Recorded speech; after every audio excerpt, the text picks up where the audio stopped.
Now, as you can tell, I'm pretty bright-eyed and bushy-tailed this morning. I've got my cup of coffee. I already had my cup of coffee, already drank most of it as a nice coffee lover myself. And two of the guests we have today also did have, it looked like their iced coffees as well, too. Please welcome in the studio with us today, we have Christina and Abby, who are coordinators for Raue Center for the Arts performance of Pure Imagination. I'm excited to talk about this. This sounds like a pretty interesting performance brought to you by the Raue Center for the Arts. So if you guys just want to do a little bit of an introduction on how you got started with the Raue Center, and then we'll go from there, talking a little bit more on the performance itself. Perfect. Yeah, I'm Christina. I've been working with the Raue now. This is my second year. I got started right after post-graduation. I started teaching a fundamentals of acting class there. It was great, and I fell in love with it. And then in the spring, I taught like a second level of acting for them. And then I directed their summer musical camp program, Moana Junior. Nice. Awesome. Yeah, I'm Abby. This is my first show with Raue Center School for the Arts, but I'm having a great time. Awesome. Very, very cool. So the Raue Center for the Arts, for those of you who don't know, of course, they're located in Crystal Lake. They have a lot of different performances, and something that is coming up is the MTI's Broadway Junior Review that is Pure Imagination. Now, tell us a little bit about what Pure Imagination is. Of course, I've heard the term Pure Imagination from, of course, the Roald Dahl, Willy Wonka and the Chocolate Factory song. So tell us a little bit about what this performance is, what this Junior Review is, this Broadway performance brought to you into the Raue Center for the Arts. Yeah, a musical review. So instead of having like a full-length musical junior, like usually something like Willy Wonka Junior, it's taking a theme from a show, and then it's going to be snippets of a song from 12, 13 different musicals. Oh, across wow. the board. Okay. Yeah. So the theme, the overarching theme is pure imagination. So creativity.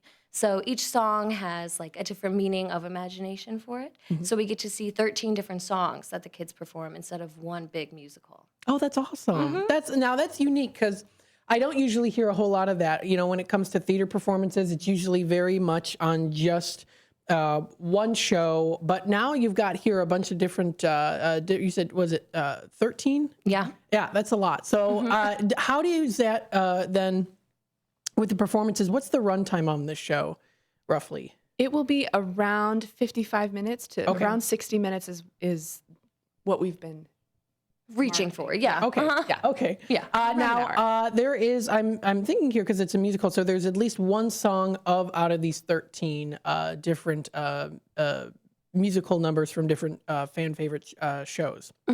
Some of the shows include Seussical, Shrek the Musical, Disney favorites like Beauty and the Beast, as well as Frozen. So you get a really nice mixture in there too. I think this is great for anyone of all ages. And I think that that's really cool. Now, of course, with this in mind, this does captivate musical, cherished childhood memories. So are there any particular ones that really stand out to you? I'm sure most of us, of course, know a lot of these stories. So is there anything that kind of really stands out to you that you remember? Yeah, definitely. I think the ones that are really interesting that are like not as well known. So like when I was a kid, I would read Junie B. Jones books all the time.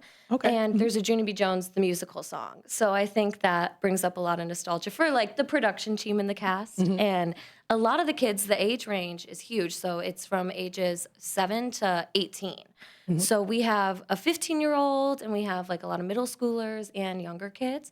So it's great to see like what songs they connect with, like the Frozen ones compared to like Shrek, like the big age gaps in there. Yeah. There's also a song from Elephant and Piggies Were in a Play. Yes. Which a lot of our kids read as little kids. So they've had a lot of fun connecting with that song as well. Oh, awesome. Now, you're the director, and then you are the Stage manager. stage manager. So how do you two work together to ensure that this musical is a hit? Yeah, Abby and I are like, we are attached at the hip for this. Yeah. Definitely. That's great. So recently, now that we've moved into the theater, I'm sitting in the audience. So I'm watching the show, making sure the direction's going well, making sure the kids are performing how they should be, taking notes on all the technical elements, where Abby's actually in charge of running the show. So she's backstage. Yeah, I'm backstage helping the kids know what's next, but I'm also telling lights when to start so that they are on track. I'm also starting music for them so that they stay in time, essentially. Yeah. Now, what is the age group of the kids that are in this performance? 7 to 18 is what we marketed, but our cast I think ranges from 8 to 15. 8 to Okay. 15. Yeah. Oh, very nice. So now this is a performance that it's an out of school performance. So of course the kids, they're going to school. They're of course doing their clubs and organizations, and then they are going to practice for this performance of Pure Imagination. Now, do you also have vocal coaches as well that you work with the students? Yeah, we have a musical director. Okay. Yeah, Jamie, and he's been great. So for musicals in general, for definitely like youth shows, we try to push music in the first 2 weeks. So Jamie taught them all their music within the first 2 weeks of rehearsal. Oh, wow. And then he would come in and do like brush ups, polishing.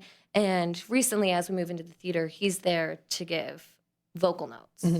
So that's really good too. Now, of course, you can't go wrong with dancing also with music. So do you also have a dance coordinator and teacher as well too? Yes, we have a choreographer. Jacqueline. Choreographer. Yeah. So she's been great. She also sits with me in the audience and takes dance notes because it's majority music for this one. Well, it's all music. So I sprinkle in a little acting, but there is heavy dancing in this show. Okay, very good. How have the students been so far when it comes to the memorizing of the lines and the music? Because it can take a lot, but I think also with younger kids, they're able to soak in more.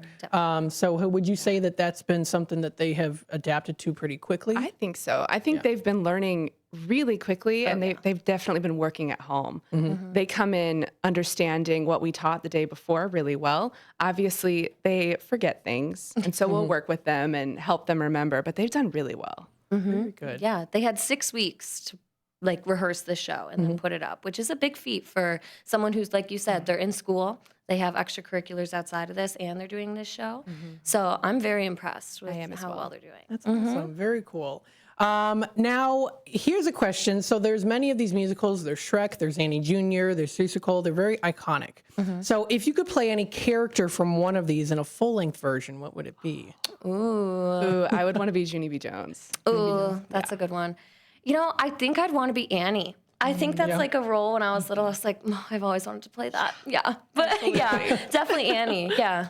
I think for me, it would probably, honestly, it would probably be Annie. And it would probably be, like Rooster or someone like that. Yeah. Doing like the tap dancing and things like that. Yeah. That would be pretty cool. So very, very cool. Now, how does it feel to be a part of a show that aims to enhance audiences of all ages and maybe even to introduce younger viewers to theater for the first time? I mean, this is why I do this. I love introducing kids to theater. Like I'm from Crystal Lake, like right around the Raue Center. So I remember seeing I think I saw Seussical Jr. there. It was like touring or something. And I was like in awe. So that's what I love. Like these kids have little like siblings who are going to come see this for the first time and also fall in love with theater. So I just want to make sure that it's inclusive to everybody. There's even audience interaction in this show, so it really just like opens the audience to be really involved in the show. So I think it's magical. Same for me. I almost exclusively do either theater with young people or theater for young people. There's nothing like it. Right. It's so much fun. It's so much fun. And you Hearing see them the smiling respond. faces on the kids too. I did theater when I was in high school, and I also did, we did, when it was the musicals in high school, it was actually an all-school musical. So it was elementary, middle school, and high school. So it was a big cast. And the high school students did have to help to make sure the kids were, doing their part and not goofing off, touching the props in the back. So I definitely was there making sure, everything was in order at times too, because it can be kind of hectic. The kids can get, at times they maybe want to do other things, and so. Oh, absolutely. Yeah. But that's also what I love about this too. It's also teaching them like a little bit of structure and like how theater will be run in the professional world if they go on from there. Yeah, we've been really intentional about teaching them. This is in a professional setting. You would do this next, and then you would do this, and this is how you would be expected to behave. And they've responded really well to that. They have. That's awesome. I definitely can relate to that too. The school that I went to, we actually did our performances. We were grateful enough to have the Hemmons Cultural Center. We were able to do our performances there, so it was a very professional setting. Yeah. So it was definitely, we were taught very professionally, and this is how it is, and so that definitely helped to enhance the performance and in and of itself too. And again, it creates that structure for the kids to learn and to grow as well. So so how can people find more information about this awesome show? Yeah. Well, you can go to the Raue Center School for the Arts.com. You can follow us on social media for Raue Center School for the Arts, Instagram, Facebook. Yeah, I think. Yeah, Yeah. I think that's it. Awesome. Yeah. Well, thank you both for coming into the studio today. Before I let you go, I got to ask you, if you could describe Pure Imagination in just 3 words, what would they be and why? Okay. I told you earlier words. today I wasn't Yeah. going to give you a curveball question. Yeah. I think inviting, bright, Yes. and I mean creative. Yeah, creative. Yeah. Those would be my I would say high energy fun. I like it. I like I that. like it. And there was another question I was going to ask, and I forgot to, about costumes. So what are the costumes like in this performance? Yeah, so since it's a review, it's hard to costume for like a linear amount. So they have a basic show shirt that they wear as like their standard uniform. So it's like Pure Imagination, it says on there. It's black, gold, red. That's kind of the vibe of our set. And then each song, there's a soloist in the song. So they have a fun little solo costume. A little accessory. Exactly, yeah. Yeah. Nice. Sometimes Oh, my it's a goodness. shirt, sometimes it's a headband. Just depends on the song and the character. I like it. Now, I have to ask, have you both been in theater before when you were in school? I can tell. yes. Yeah. I'm a theater person too. Yep. Yeah. We're very lively and bubbly. And, we absolutely. So thank you both for joining us today. Thanks for having us, Matt. Absolutely. And folks, if you want to check out more information, visit the website. That is rausecenter.org. That's rausecenter.org. You can get tickets right now if you go to their website. That's under events.rausecenter.org. Thanks so much for joining us today. Thank you. Of course, absolutely. Folks, we're going to take a quick time out. We'll be back with more Out to Lunch with WRMN AM 1410 here in just a bit. Stay tuned. We'll be back.